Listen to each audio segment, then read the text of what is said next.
com a torcida tricolor. Estamos aqui para começar mais uma síntese dessa semana para a gente debater tudo o que aconteceu na semana do São Paulo e conseguir entender e clarear um pouco os parâmetros de alguns temas importantes que começaram a pipocar aí no cenário são paulino, começando hoje exatamente com uma coisa que assim é extremamente desagradável começar falando sobre isso, saber que a gente vai ter que falar isso todo ano, porque no ano passado o São Paulo fez um empréstimo bancário para pagar as dívidas do Tietê, uma dívida que ele fez com o Dinamo Kiev. Então, assim, ano passado o Tietê já não estava no São Paulo. O São Paulo fez um empréstimo para pagar o jogador, o Dinamo, porque senão ia correr riscos na FIFA.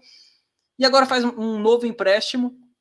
E assim, não é simplesmente fazer um novo empréstimo. O São Paulo fez um empréstimo de 20 milhões, em que mais de 150 conselheiros votaram a favor desse empréstimo. Coisa de 58 conselheiros votaram contra. Então, assim, um número quase triplicado de conselheiros votou a favor. E aí, agora a gente está sabendo que esse empréstimo não só foi aprovado, como ele vai colocar em xeque já as cotas de TV do Campeonato Paulista de 2023. Então, o São Paulo já tem que chegar em 2023 sabendo que, olha, parte do dinheiro ele não vai ter. Então, vamos falar um pouco sobre isso agora. Já cumprimentar o Lucas e vamos começar bem, Lucas. Já vamos começar alegres aí falando sobre dívida. Passa as suas considerações para a gente. Começar com notícia não tão boa, né? Boa noite, gente. Saudações para a torcida tricolor. E, assim, o São Paulo já não é de hoje que a gente sabe que os problemas financeiros, eles assombram o clube o tempo inteiro, sempre correndo riscos ali, sempre uma ameaça ou outra de ir para a FIFA. Agora, recentemente, está pagando a dívida que teve com o Orlando City por causa da estreia do Kaká em 2014, pagamento que ainda está em andamento. Então, assim, a gente sabe de todos esses problemas e a gente sabe que, em boa parte deles, a diretoria não tem feito esforços tão eficientes para que isso seja solucionado. Então, esse empréstimo de 20 milhões, ele vem agora, principalmente, para sanar dívidas com jogadores, né? Principalmente as dívidas postergadas na época da pandemia, O complicado é se é para isso mesmo, né? O complicado é conseguir compreender se é para isso que elas vão ser usadas, porque minimamente a gente espera que sejam sanadas as dívidas com atletas. Mas Sim. É isso mesmo? Será que a gente vai poder falar, não, olha, pelo menos o passivo com os atletas tá livre? É difícil conseguir ter a certeza disso, porque o caso do Tietê a gente também ouviu que era para sanar apenas a dívida do Tietê, mas a gente viu que, ao mesmo tempo, estava se fazendo uma bola de neve com contratações de jogadores, trazendo o Caleri, trazendo o Gabriel Neves, em momentos em que o São Paulo já não tinha, e estava pensando em Benedetto, e estava devendo o Daniel Alves. É complicado também isso, né? Sim, com certeza. Inclusive, o empréstimo que o São Paulo fez no ano passado, que foi usado para pagar a dívida do Tietê, na verdade, o valor que o São Paulo pegou emprestado é muito maior do que a dívida que tinha pelo Tietê. Muito maior. Coisa de 5 vezes mais do que o São Paulo devia para o Dinamo. Então, assim, a gente não sabe todas as atribuições desse empréstimo.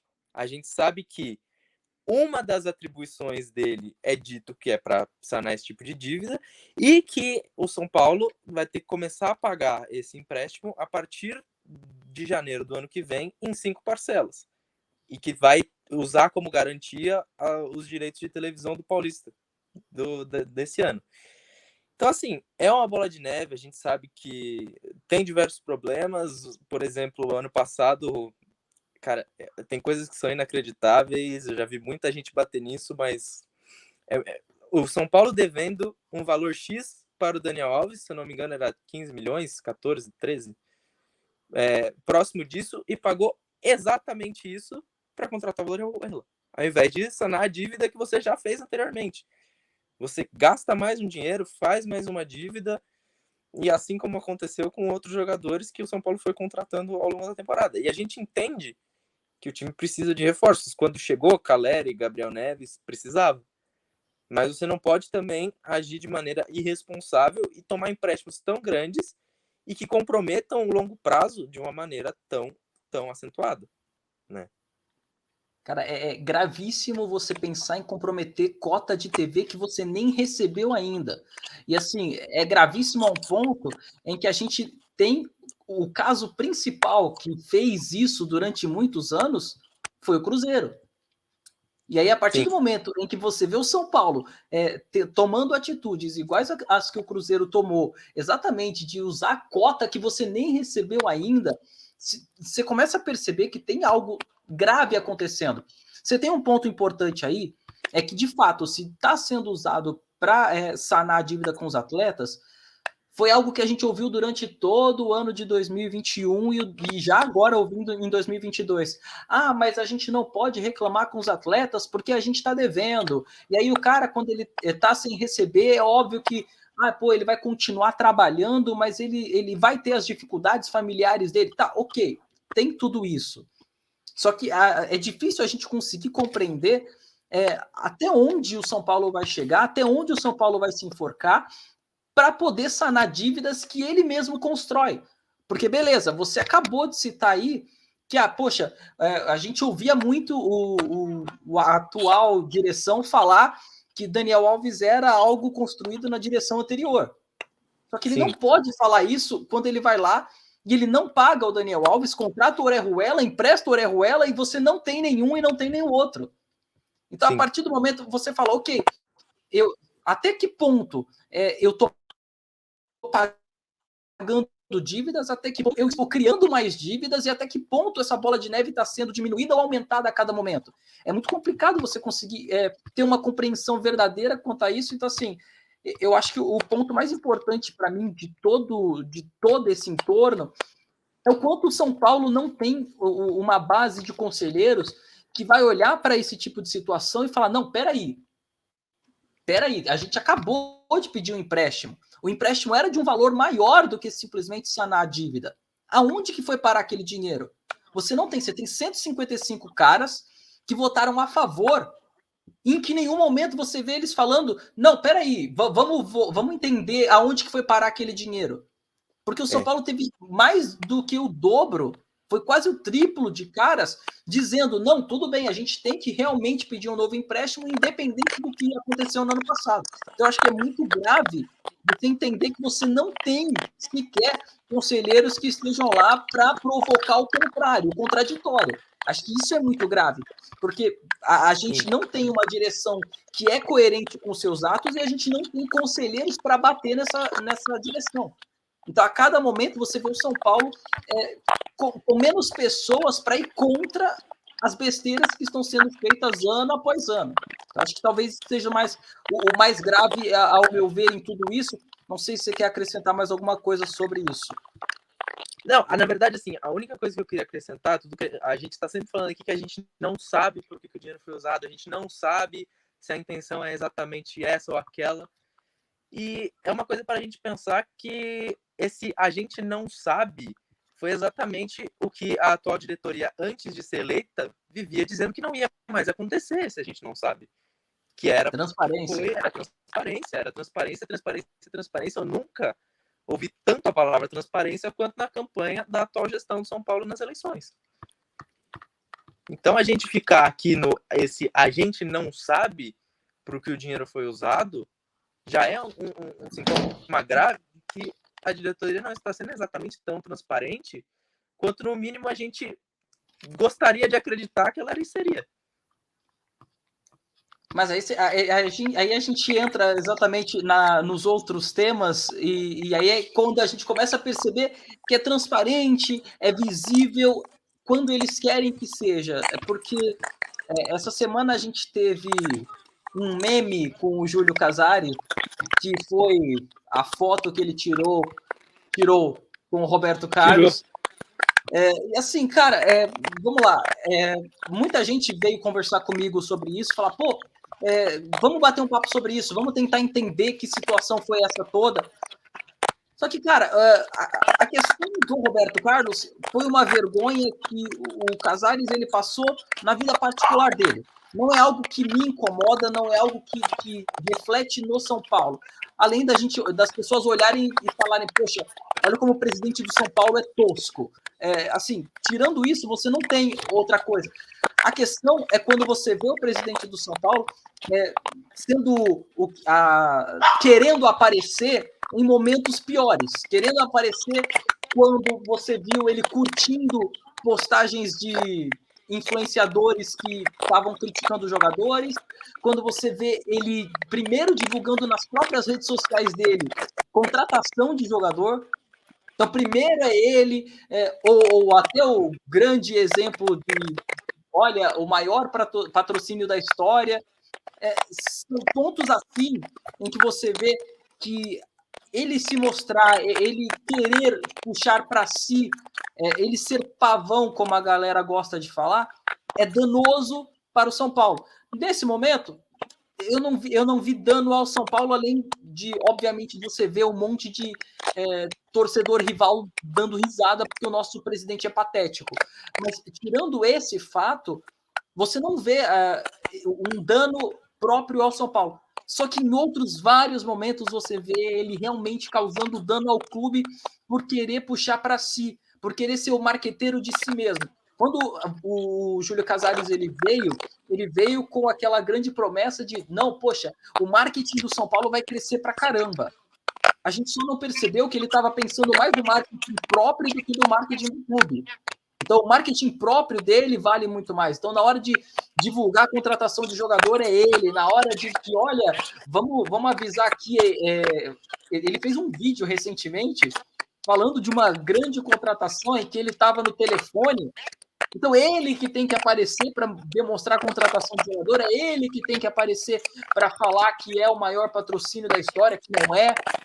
Então, assim, no final das contas, é danoso porque a imagem do clube é escanteada sempre em prol da imagem dele. Dessa vez foi só mais uma vergonha que ele passou, como outras tantas aí, como quando ele tentou tirar o troféu das meninas que foram campeãs no futebol feminino e elas acabaram não deixando, e aí ele passou mais uma vergonha. São mais momentos assim que a gente vê do que, de fato, momentos em que ele passe vergonha e não afete o clube. Não sei se você tem algo para acrescentar sobre o Júlio Casares e suas inúmeras demonstrações de egocentrismo.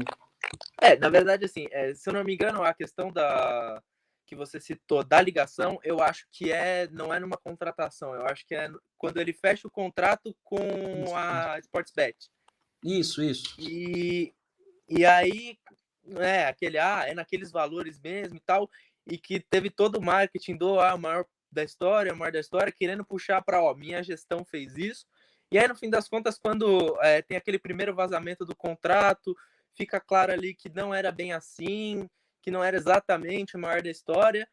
Só que aí vem membros da gestão a público dizer, não, para nós é o maior da história, como se a questão dos valores fosse algo subjetivo. Para nós vocês podem não considerar, mas para nós é.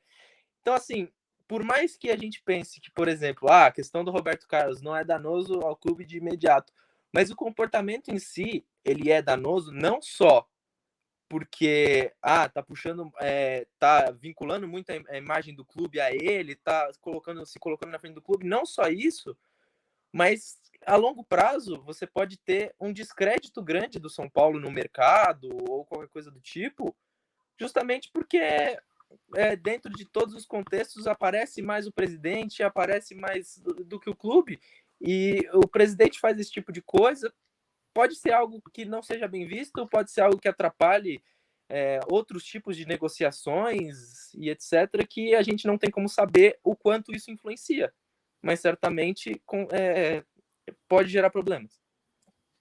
E aí, no final das contas, o puxar para si o tempo inteiro de todo o São Paulo ser muito ele, nisso a gente pode falar o que for do Leco, mas o Leco ele desaparecia. O Casares ele desaparece só quando o São Paulo perde, né? Aí quando é momento de tentar ganhar com o São Paulo, nunca é o São Paulo que ganha, normalmente é ele mesmo.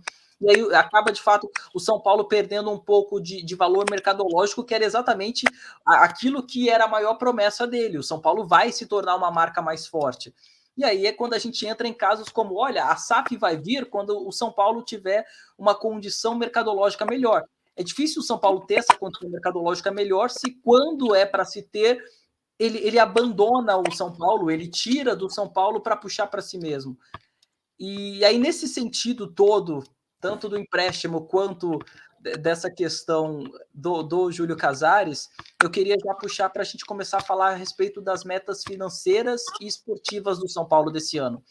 Porque eu acho que a gente tem que começar primeiro a conseguir compreender a diferença de meta financeira e meta esportiva e entender, de fato, quais são as metas que o São Paulo traçou e qual a coerência das metas que o São Paulo traçou no decorrer desse ano aí, porque eu acho que tem alguns problemas nisso tudo.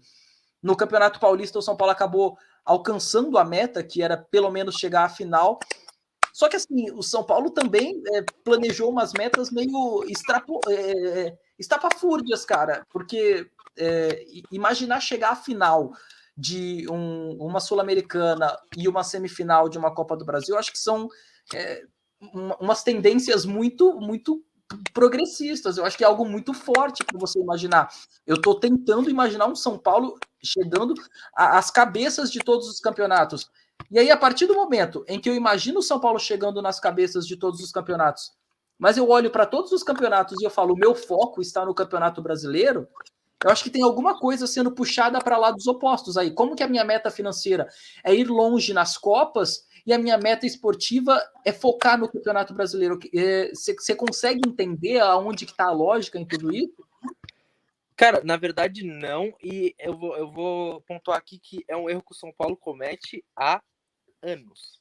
Há muitos anos, o São Paulo coloca dentro do planejamento financeiro metas de competição muito, muito, muito altas. Que é assim, se o time tirar tudo que tem, você chega lá.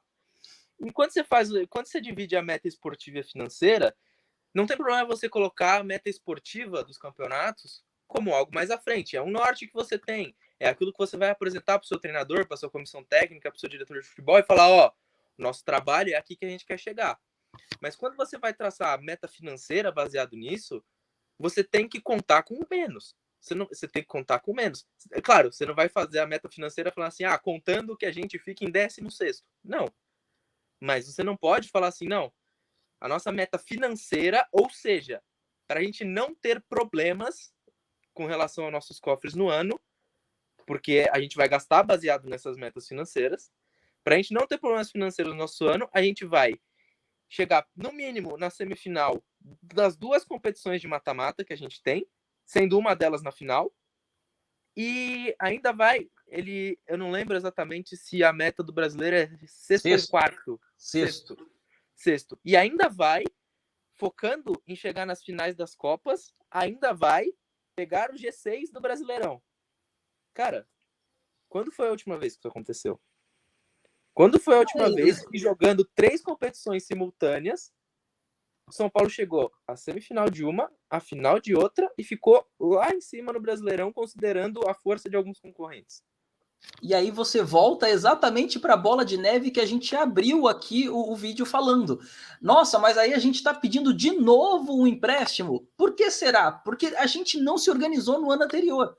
E aí, anualmente, a gente vai lá e permanece cometendo os mesmos erros. E aí a gente vai e fala, não, poxa, mas são 10 anos cometendo os mesmos erros. Aí a gente repete isso e repete, e as pessoas não entendem que a gente está repetindo porque os mesmos erros são repetidos. Então, olha, a gente vai lá, não se organiza corretamente, a gente faz uma meta absurda, porque imaginar com Flamengo, a Palmeiras, Atlético Mineiro, que você vai chegar na final da Copa, na semifinal da Copa do Brasil, é imaginar que você vai pegar a 4ª vaga ali, por exemplo. Porque as outras 3, pelo menos outros 3 adversários, você sabe que são muito melhores e tem um elenco muito superior ao seu. Tem uma finança muito melhor que a sua. Então, pelo menos 3. Então, você está falando que você automaticamente vai conseguir a última vaga. Ou que na Sul-Americana você não está de forma alguma imaginando que algum grande vai cair da Libertadores e vai vir para incomodar. E aí, se ele vier, que você só vai encontrar ele na final. O São Paulo, ele vai na risca, ele vai no limite até o último segundo.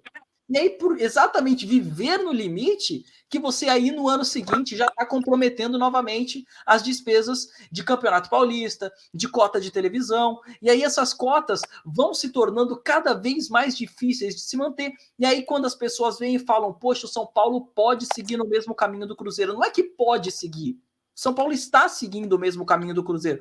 Talvez ele não chegue tão rápido no mesmo ponto que o Cruzeiro, exatamente porque tem uma torcida maior, acaba tendo mais recursos por causa disso. Mas em algum momento o São Paulo tende a chegar a esse ponto se não houver uma mudança brusca rapidamente. Então, não sei se tem mais algo a acrescentar sobre esse tema antes da gente passar para o próximo, mas cara, é isso. Eu queria só fazer um adendo, por quê? Porque a gente sabe que o torcedor vai assistir isso aqui e vai falar, pô, mas é o São Paulo, é gigante. É claro que o objetivo tem que ser chegar em pelo menos uma das finais e ir até a semifinal de outro campeonato e tal. Mas aí a gente precisa deixar bem claro que não tem nenhum problema que a meta esportiva do São Paulo seja essa.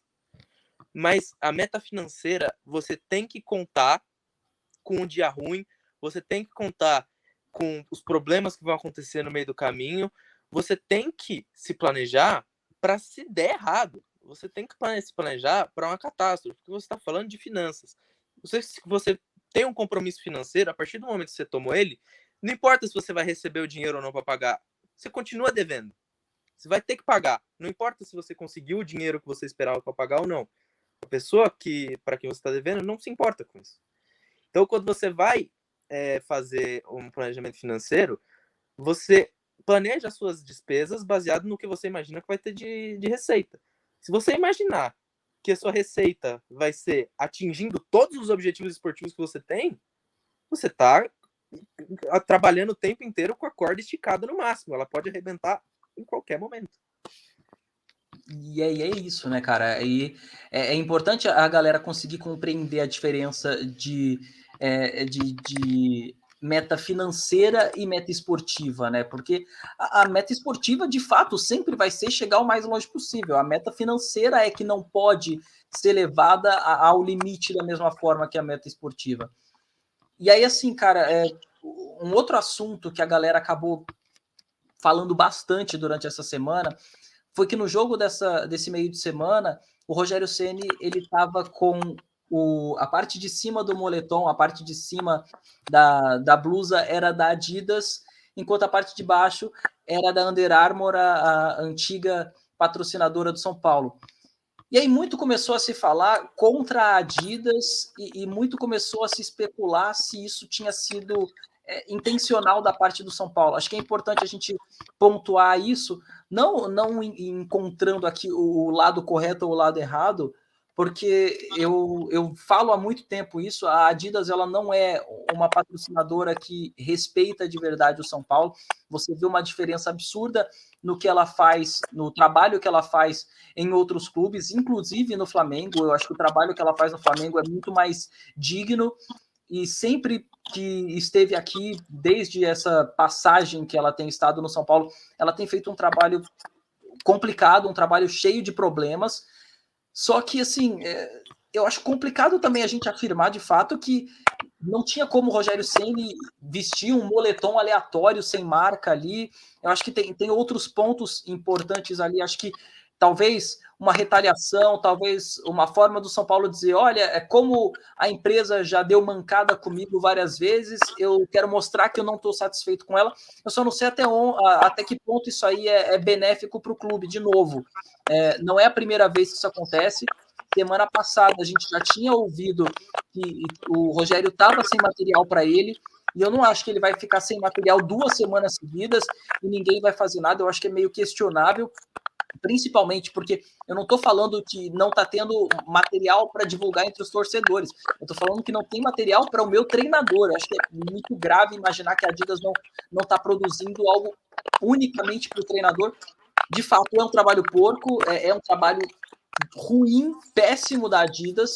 E assim, eu ouço muita gente vir elogiar a empresa porque a Adidas é uma das grandes do ramo. é uma das maiores. Você coloca a Adidas e a Nike ali junto da Puma, talvez, como as maiores do ramo aqui na América do Sul, mas você vê um trabalho que é mal feito no clube e a gente não pode deixar de falar que o trabalho tem sido mal feito. E aí, agora, se é benéfico ou não o São Paulo contra-atacar, expondo a marca desse jeito, eu não sei se é a melhor opção e se é a opção mais coerente, sabendo que hoje o São Paulo ele ganha apenas por vendas. O São Paulo não tem uma porcentagem, ele ganha por aquilo que é vendido e é uma porcentagem daquilo que é vendido pela Adidas. Então, até que ponto vale a pena entrar nesse cabo de guerra contra eles? Não sei se você tem algo mais a acrescentar sobre essa história da Adidas, mas eu acho que é importante a gente não deixar de falar, que foi um assunto que a galera falou bastante essa semana. Sim, não, com certeza. Eu acho que, assim, primeiro que já me admira muito o São Paulo, com o tempo que já está com a Adidas, ainda ter ali disponível para o treinador usar a calça da concorrente que veio antes. Eu acho, assim, isso curiosíssimo. Acho, assim, que não consigo imaginar o motivo. Mas, enfim, isso aí já é um ponto. Mas é claro que, assim, se a Adidas não está fornecendo material suficiente para o treinador, isso é um absurdo. E o São Paulo, realmente, acho que é válido que o São Paulo exponha isso, reclame sobre isso e queira realmente reivindicar algo que é correto. Que a Adidas forneça o material que ela se comprometeu a fornecer. Mas, como você disse, eu acho que esse tipo de retaliação pode desvalorizar a marca, não da Adidas, mas o conjunto. O conjunto. Não só a Adidas, mas os produtos do São Paulo dentro da Adidas.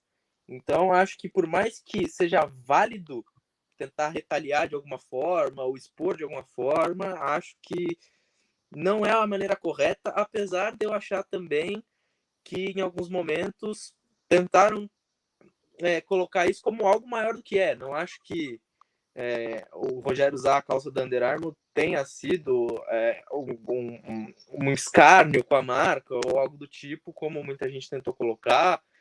Acho que é mais grave caso não haja realmente material para o Rogério, acho que isso é mais grave. Sim. Mas acho que como estratégia, o uso da calça ali da concorrente acho que não é inteligente. Cara, um ponto que é totalmente whatever aqui quanto ao assunto, mas eu acho que é interessante falar. O que você pensa a respeito da produção de material esportivo feito pelo próprio clube, cara? Cara, eu gosto da ideia, eu acho um avanço importante para alguns clubes. Para alguns clubes, isso foi uma melhoria com relação principalmente com relação a respeito a tradições, esse tipo de coisa. É o próprio clube, você não vai correr o risco de fazer quer dizer, correr o risco vai, mas você vai minimizar o risco de que lancem uma camiseta que tem algum absurdo com relação à história do clube ali, alguma cor que você olha e fala, meu Deus do céu, como colocaram isso ali. Mas, ao mesmo tempo, você precisa de um trabalho logístico, ao meu ver, forte, um investimento grande, né? Para um clube que tá com dívidas muito altas, eu não sei se o start disso, num momento, é viável. Eu realmente não sei. Eu não sei qual é a logística que seja feita, mas imagino que tenha que ser feito um investimento grande antes de chegarem os ganhos. E se a gente está falando de um clube que está pegando empréstimo para pagar a dívida de 3 anos atrás, pegando empréstimo para pagar salário de jogadores que está atrasado há 2 anos, um pedaço por causa do início da pandemia, não sei se seria o melhor você criar mais dívida para fazer um investimento, para ter uma logística para fazer as próprias camisas dentro da estrutura do clube. Mas não tenho a menor dúvida de que é uma ideia que eu acho bacana, acho uma iniciativa legal. Não sei o quão financeiramente seria vantagem para o São Paulo isso agora. Então, por que eu pergunto isso? Quando eu entrevistei o Dani Campos, do Resenha Tricolor, ele é marqueteiro, ele trabalha exatamente na área, e o que ele me passou foi exatamente a mesma visão que você está me passando. Hoje, olhar para o São Paulo na condição em que ele está e imaginar que faz sentido passar por isso, talvez não seja a melhor opção, porque talvez hoje as dívidas sejam tão grandes que você não possa criar mais uma dívida para começar a produzir isso de forma massiva você mesmo. Então, quando você tem uma produtora de material esportivo, você deixa toda a produção na mão dela e aí você só fica com, mesmo que seja uma porcentagem pequena, que é o caso da Adidas, é uma porcentagem pequena que fica para o São Paulo, mas você só tem a parte da entrada, você não tem tanto a saída. E aí é diferente quando você tem que produzir o seu próprio conteúdo, você tem que produzir o seu próprio material, aí nesse momento acaba que você tem um gasto, por mais que o lucro vai ser realmente, de fato, bem maior. Você tem casos muito interessantes como o do Atlético Mineiro, que fez uma revolução, e assim, é um dos 12 grandes, então eu acho que é interessante a gente começar a olhar para casos como esse. Porque será que a torcida não vai abraçar o produto que ele for feito inteiramente pelo clube? Acho que é uma discussão que minimamente tem que começar a se haver, já que a ideia é fazer um cabo de guerra contra uma empresa como a Adidas. Se eles vão começar a fazer um cabo de guerra, é importante que eles tenham minimamente um plano B para caso, de fato, a Adidas acabe partindo aí no fim do contrato. E aí, um outro tema, acho que legal, que você trouxe para mim um pouco antes da gente começar a gravar, foi a respeito do Antony. Eu queria que você pudesse dissecar esse tema e explicar para o pessoal tudo o que está acontecendo.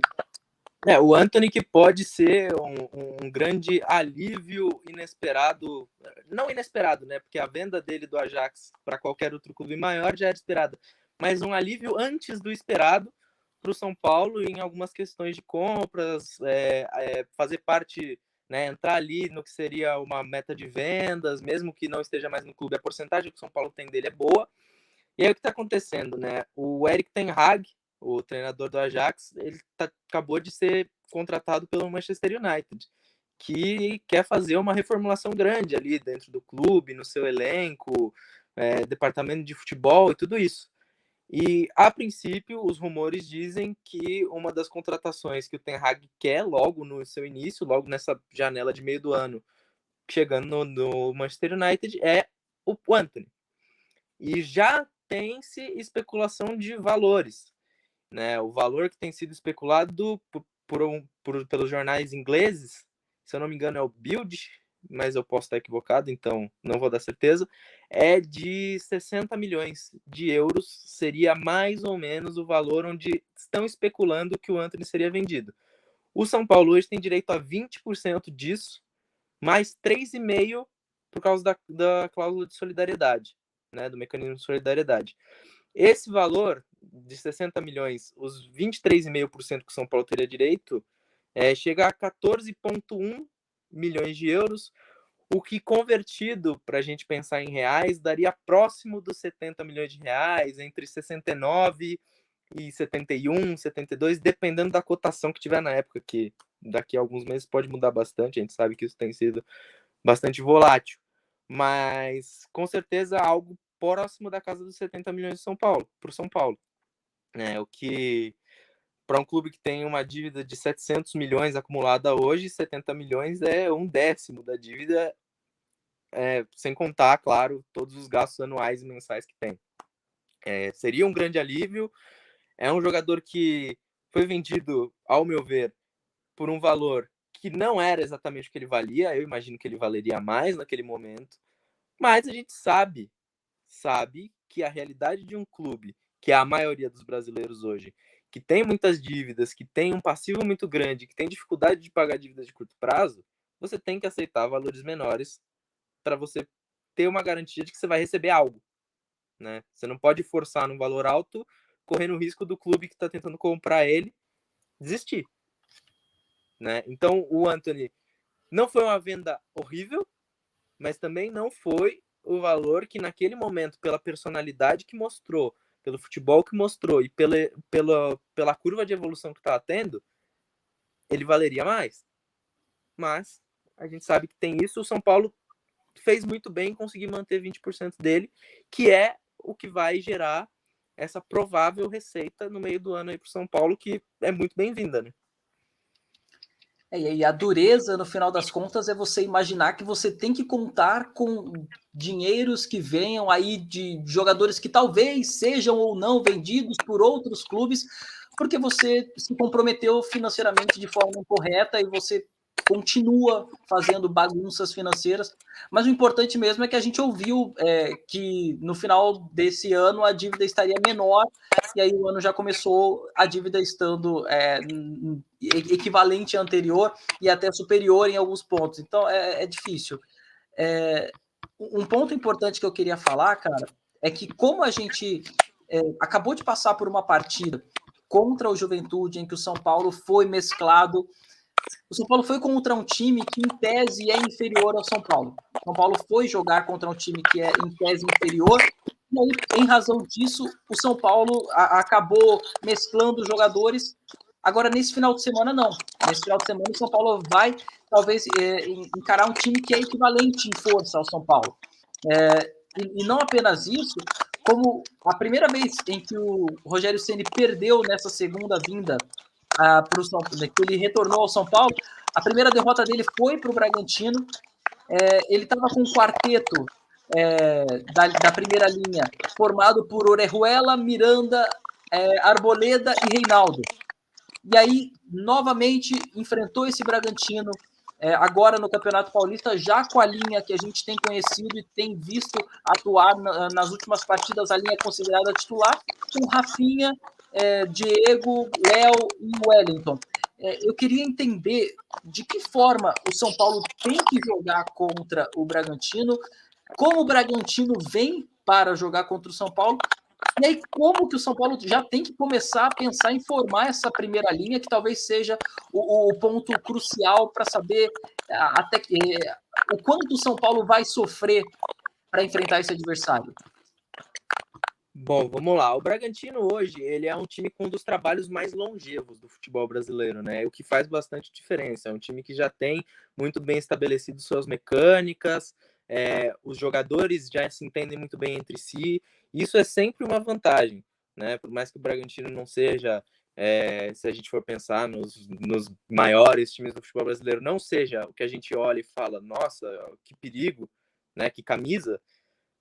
É um time que está entre os melhores, as melhores desempenhos nos últimos anos, e é importante a gente saber que a pressão do Bragantino ela é muito forte, né? A pressão que o Bragantino faz quando não tem a bola, quando o adversário faz a saída, ela é muito bem feita, muito bem coordenada, né? E por isso o São Paulo do Rogério, que em quase todos os contextos até hoje buscou ter a bola, mesmo nos jogos que não conseguia, mesmo nos jogos que teve mais dificuldade de retenção, é um time que buscou ter a bola, é importante que a linha de trás do São Paulo comece por Diego e Léo, tá?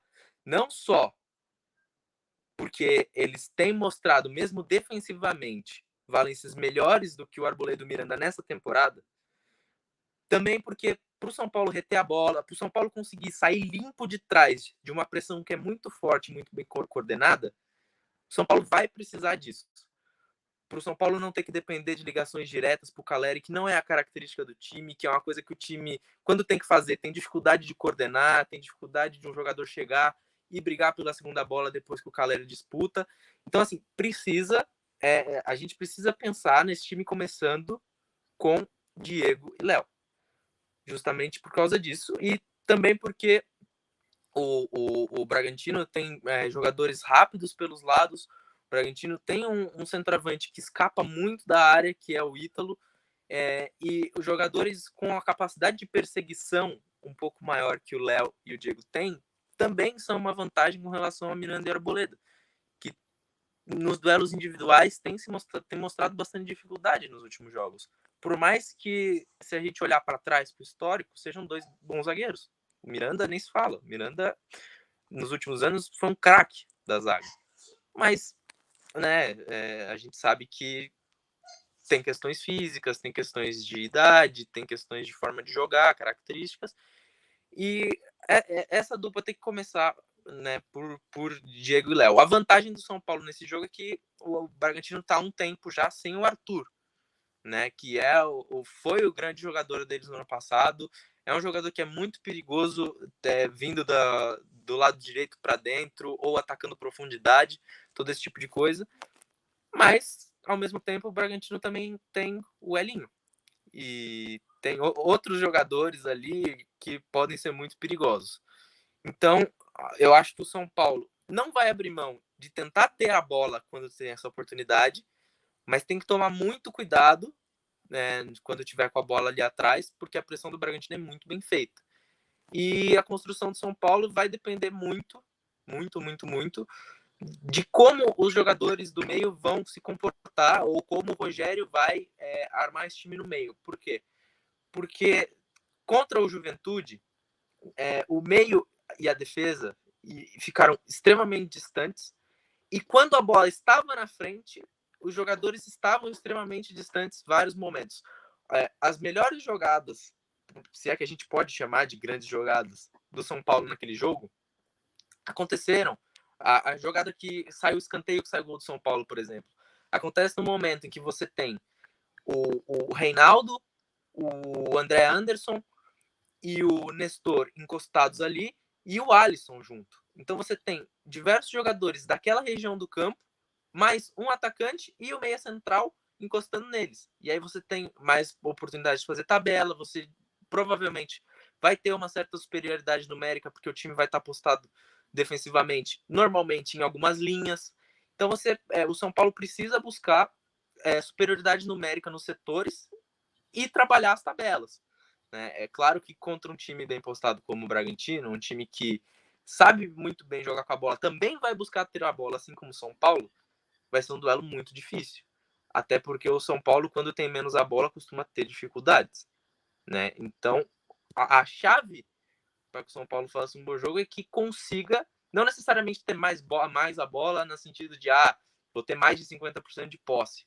Não é isso que é importante. O importante é que, quando tenha a bola, não sofra na pressão do adversário como sofreu contra o Flamengo, que conseguia dar 2 toques na bola e a bola já estava no pé do outro jogador do Flamengo. O São Paulo precisa dessas aproximações para não perder a bola tão rápido e ter algum clareamento de jogadas, porque a pressão, não importa quão bem feita seja a pressão de um adversário, o adversário não fica vários minutos seguidos te pressionando a partir do momento que você recebe a bola. Então, se você consegue limpar, né, através de jogadores com mais qualificação, pelo chão, consegue limpar um primeiro momento de pressão, você já tem um momento um pouco mais folgado para trabalhar a bola no momento seguinte. Então é importante que o São Paulo tenha esses jogadores com uma saída de bola qualificada e que a aproximação dos setores aconteça. Cara, aí você me traz algumas outras, muitas dúvidas. O São Paulo ele tem sofrido exatamente contra adversários velozes e que vão para o ataque à primeira bola. E o Bragantino é isso. O Bragantino é um time muito intenso, é um time que ele vai não só propor o jogo, mas como ele vai estar o tempo inteiro correndo atrás de marcar o São Paulo nessa primeira bola, perturbar o São Paulo desde lá de trás. Então, as minhas dúvidas seriam duas. A primeira, não seria interessante, por exemplo, o São Paulo, ao invés de colocar um Reinaldo ou um Wellington, ele vir com o Léo na ala esquerda ali, exatamente para poder se postar diante de um time que é tão veloz, já que você já tem o Rafinha, que ele já é um cara que ele tem uma maior dificuldade para recompor, que ele tem uma lentidão maior até por causa da idade. Não seria interessante você estar com um lateral que é, por própria característica, mais defensivo? E aí a outra questão que eu gostaria de te perguntar também é, beleza, a gente tem que ter jogadores de maior aproximação para conseguir fazer essa troca de passe entre as linhas. Mas como formar esse meio-campo se quando foi contra o Palmeiras e contra o Flamengo, mesmo trocando peças, mesmo, olha, contra o Palmeiras a gente tinha o Igor Gomes, contra o Flamengo a gente não tinha, a gente tinha outros jogadores, e mesmo assim o São Paulo sofreu agora contra a Juventude, também sofrendo pelos mesmos problemas. Como formar esse meio-campo e qual seria a melhor opção para essa lateral? Então, a questão do Léo na lateral esquerda, você vai ter vantagens e desvantagens, né? Para você começar com o Léo na lateral esquerda. A primeira desvantagem é que a partir do momento que você desloca o Léo para a lateral esquerda, você vai ter uma desvantagem na saída de bola. Porque você vai ter que ter na zaga um dos dois jogadores, Miranda ou Arboleda, que a gente sabe que tem dificuldade nesse aspecto. A vantagem é que você realmente fecha mais o corredor esquerdo, que vai ser o corredor direito ofensivo do Bragantino, que pode ser ocupado, inclusive, pelo Elinho. Né? Não tenho certeza como vai ser a escalação do Bragantino, mas pode ser ocupado pelo Elinho, aquela posição do campo. Então, é uma vantagem você ter ali um jogador mais forte. Mas, ao mesmo tempo, a gente vai ter o Rafinha de um lado e o Léo do outro. Nenhum dos dois são jogadores que chegam muito à linha de fundo, que passam muito da linha da bola. O Léo é um jogador que é muito melhor de fazer as coberturas, que vai chegar até determinado lado do campo, e o Rafinha, por um outro motivo, não chega tanto ao fundo. O Rafinha é um jogador que vai dar o passe ali mais próximo do meio campo, dar uma arredondada no jogo ali pelo lado direito, dar uma qualidade, mas dificilmente você vê ele chegando na bandeirinha de escanteio, tendo uma explosão física, até pela idade dele e tudo mais. Então você vai ter, com o Léo ali na lateral, uma recomposição melhor por aquele lado, mas ao mesmo tempo você vai ter uma desvantagem na saída de bola e uma diminuição forte na profundidade do time, que já não tem, do meio para frente, jogadores com essa característica que o Wellington tem, de explosão física, de chegar no fundo, de atacar as linhas em velocidade. E com relação ao meio, né, a formação do meio. Hoje o São Paulo vive alguns dilemas, né? O Pablo Maia não é um distribuidor de jogo, como a gente imaginaria que fosse o Lisieiro foi um tempo, ou que poderia ser algum outro jogador ali.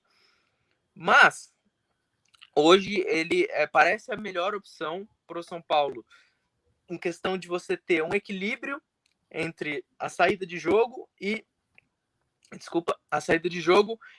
uma combatividade maior naquele meio, né? Então eu abriria o meio com o Pablo Maia, mesmo ele passando por uma oscilação que é normal. A gente sabe que a oscilação é normal e que a gente tem que apontar que ela está acontecendo, mas a gente não pode crucificar ele e querer que ele seja banco, como aconteceu com o Diego, que agora voltou muito bem.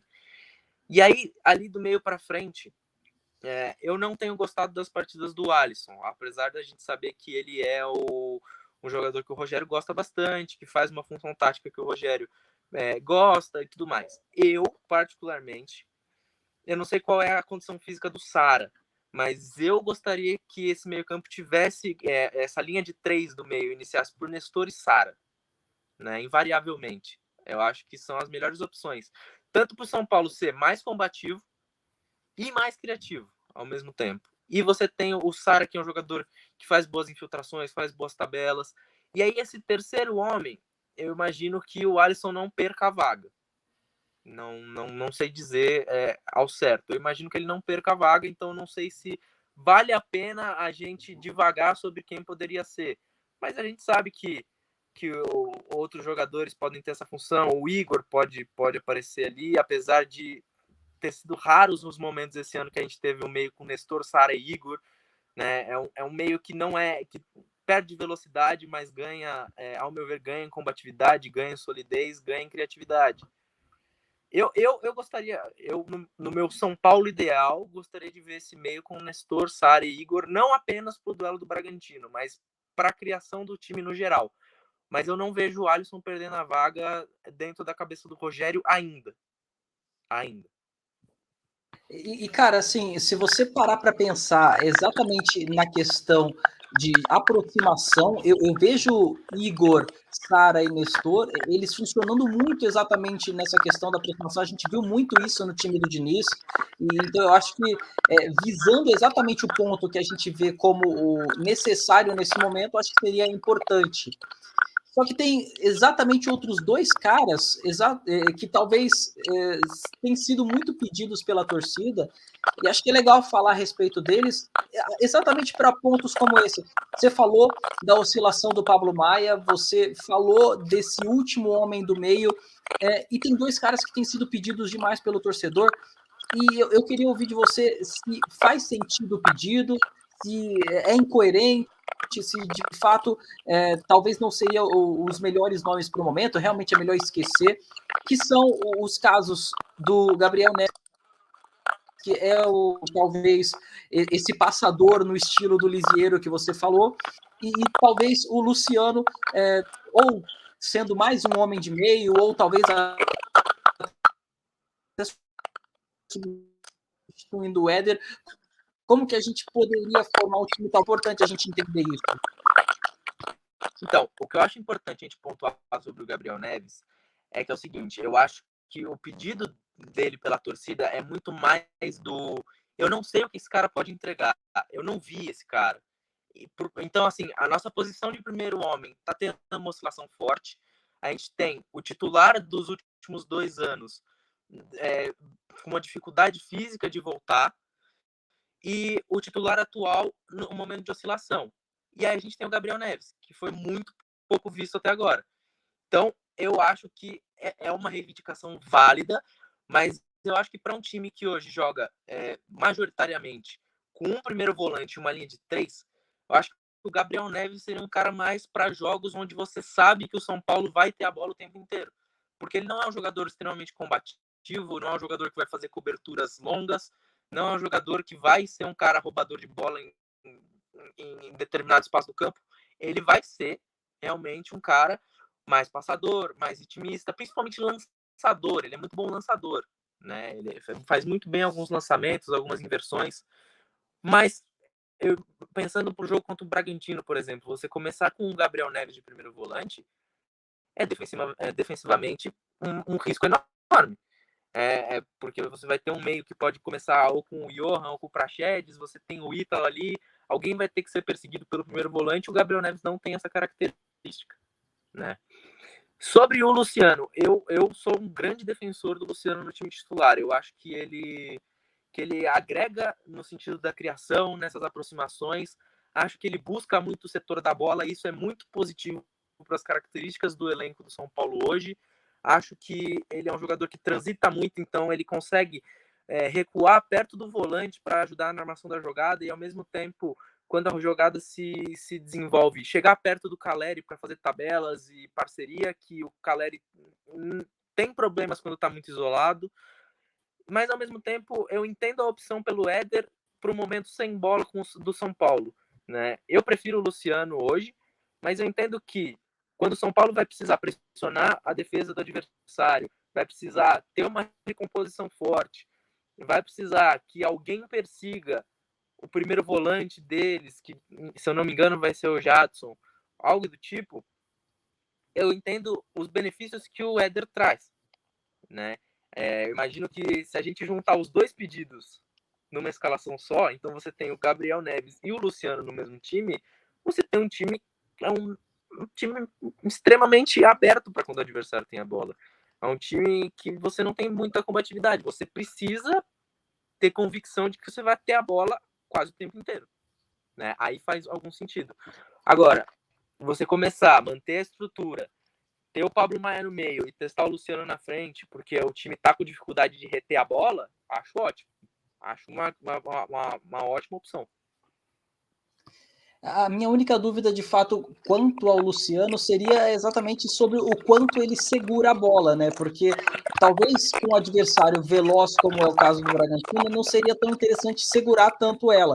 E aí, nesse caso, o Éder morder bastante, que é uma característica que ele tem, e você ter aquele passe com maior velocidade, você não ficar segurando tanto, eu acho que são os pontos que talvez pesam a favor do Éder para que ele permaneça hoje, e imagino que tem sido assim, ele tem permanecido no time titular, eu acho que talvez seja o que tem feito ele permanecer pelo menos na visão do Rogério.